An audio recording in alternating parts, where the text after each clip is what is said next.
हमको करना पड़ेगा, because we are engineers, we have to responsibility that हमको अपना काम एज ए क्वालिटी करना ही है। जो मिनिमम क्वालिटी उसको स्टैंडर्ड मेंटेन करना है, करना ही पड़ेगा। नहीं करने से फिर आप अपना एक सेटिस्फेक्शन नहीं होता है। उस हिसाब से आपको क्वालिटी में काम करना है।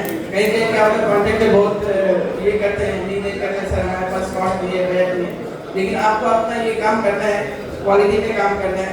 कंपनी का भी देखना है, जहाँ बहुत से अच्छे ग्रुप है जो स्टाफ का भी सोचते हैं, बहुत से जो नहीं सोचते हैं जो ये काम करो, बट हमें एक ग्रुप हो के ये सब काम करना है, इसी से अपनी जिंदगी का बढ़ाना है।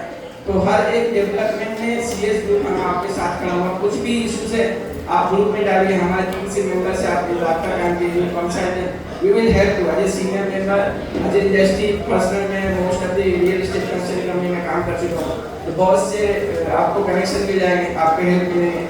और अपने विश्वकर्मा साहब भी हैं, ये बहुत सीनियर हैं जिनके अंदर में हम लोग काम कर रहे हैं, तो ये सब आपको गाइडेंस देंगे। अपने रितेश भाई है, संजीव नाहर साहब भी, वो भी एक्स वाइस प्रेसिडेंट रह चुके हैं, रियाज साहब है कॉन्फ्लिक्ट कंसल्टेंट।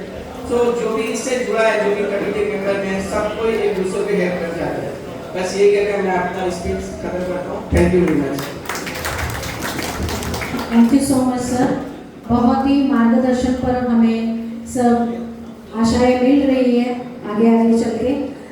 मैं विनती करूंगी मिस्टर रियाज पटेल, फेश कॉन्क्रीट एक्सपर्ट, लीन बिजनेस एडवाइजर है, मैं उनसे विनती करूंगी कि आप मार्गदर्शन।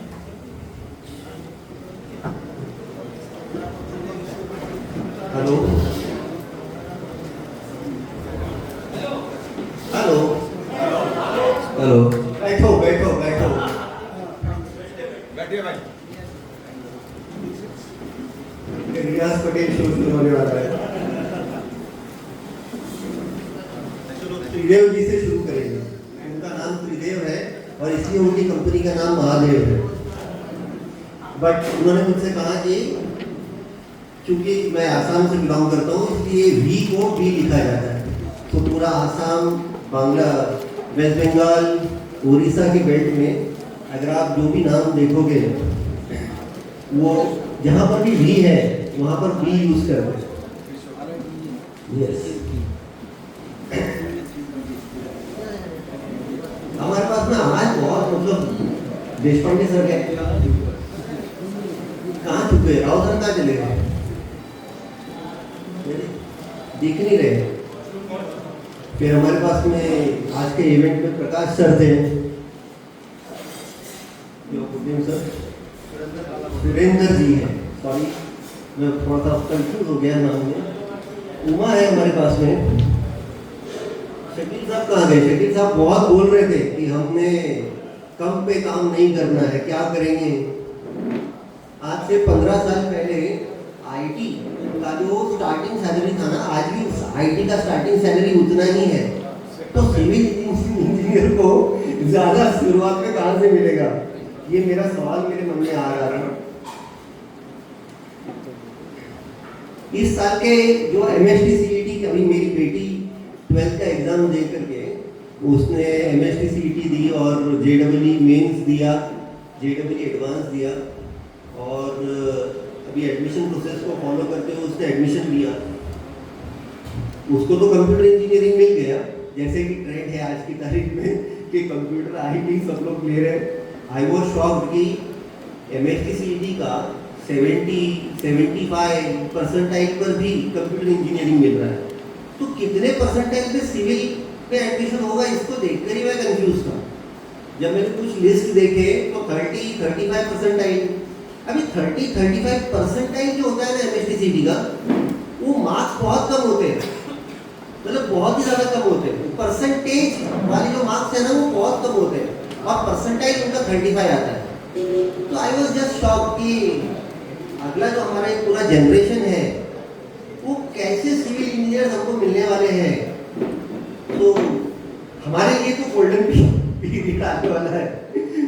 We are enjoying a very golden period. और हमारा जो पूरा के पूरा जो इम्पोर्टेंस है मेरे हिसाब से वो बहुत ज़्यादा ग्रो होगा, क्योंकि हमारे पास में एक्सपीरियंस है, हमारे पास में हमारे टीचर्स भी अच्छे थे। मतलब अगर देखा जाए तो आज के अगर मैं कॉलेज में देखो, अभी मैंने एमई कंप्लीट किया 2019 में, अभी मैं लीन बिजनेस एडवाइजर भी हूँ। तो लीन के जो कंसेप्ट है उसमें एक पुल कंसेप्ट होता है, एक पुश कंसेप्ट होता है। ओके, तो किसी काम को करने के लिए, जैसे कि मान लो आप करजत से ट्रेन लोनावला जा रही है, तो सॉरी हाँ, करजत से लोनावला जा रही है, तो डबल रेकिंग पे चलती है, वो आगे पीछे इंजन हो जाता है। तो नीचे से जब ऊपर जाती है तो वो पुश सिस्टम में से जाती है।